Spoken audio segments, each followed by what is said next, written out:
எல்லோருக்கும் ஒரு ஆசைதான், வேளாளர்கள் எல்லாம் ஒற்றுமைப்பட வேண்டும் என்ற ஆசை இந்த பகுதியில் இருக்கிற பிள்ளைமார்களுக்கு மட்டுமில்லை, கவுண்டர்களுக்கும் முதலியார்களுக்கும் அத்தனை பேருக்குமே நாம் ஒற்றுமைப்பட வேண்டும் என்ற ஆசை இருக்கிறது. நம்முடைய எதிர்கால தலைமுறை வேளாளர்கள் என்ற ஒரே குடையின் கீழே அழைக்கப்படாதா? அதற்கான அங்கீகாரம் வராதா? அந்த காலம் வந்து விடாதா?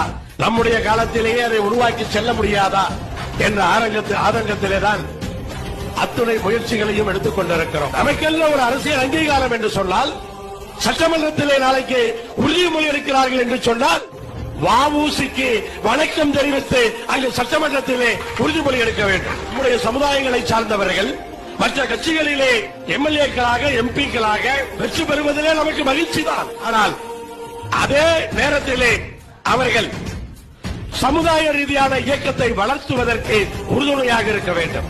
அது அரசியல் அங்கீகாரம்.